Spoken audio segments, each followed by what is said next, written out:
Well, hello, my name is Marquisa Horton. I am the Director of Technical Operations at our great Buckeye Broadband located here in Toledo, Ohio. As Director of Technical Operations and for Buckeye Broadband, that means that I have a couple of different departments that fall under that umbrella.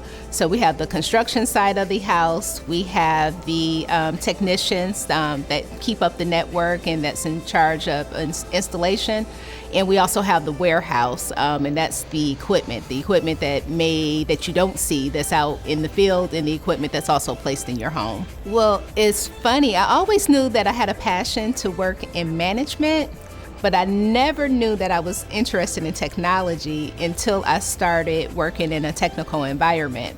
So rather being drawn to the customer stats, I was drawn to the engineering, I was drawn to the technology. So I would find myself picking up the phone and asking the engineers questions and wanting to understand more about how a certain product worked, how a certain piece of equipment worked, how we were getting that equipment and our service out to the customer's home. I wanted to understand the infrastructure.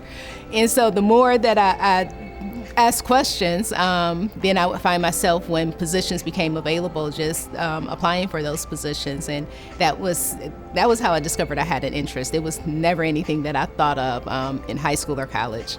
The advice that I would give to young women pursuing a career in STEM would be, when you're in a room, not to be afraid to ask questions. I guarantee you that there are other people in that room wondering the same thing, and they're afraid to ask the question. So speak up, ask the questions. Don't be afraid to admit that you don't know anything, because you won't learn it unless you ask the questions.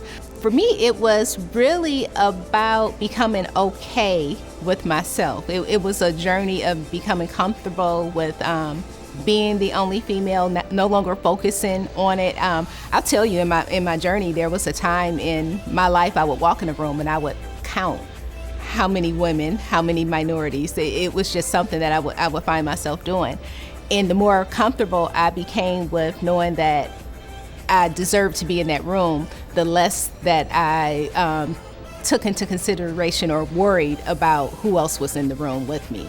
Now, I have a personal agenda to bring other women on board, to introduce as many women as possible into this field? Yes, but that doesn't mean that I alienate or keep myself from climbing to other opportunities within the field just because I'm the only one or the first one. I still enjoy being a girl. And I would say to you, don't lose yourself, your own identity, trying to blend in or trying to fit in a career that's non-traditionally for women.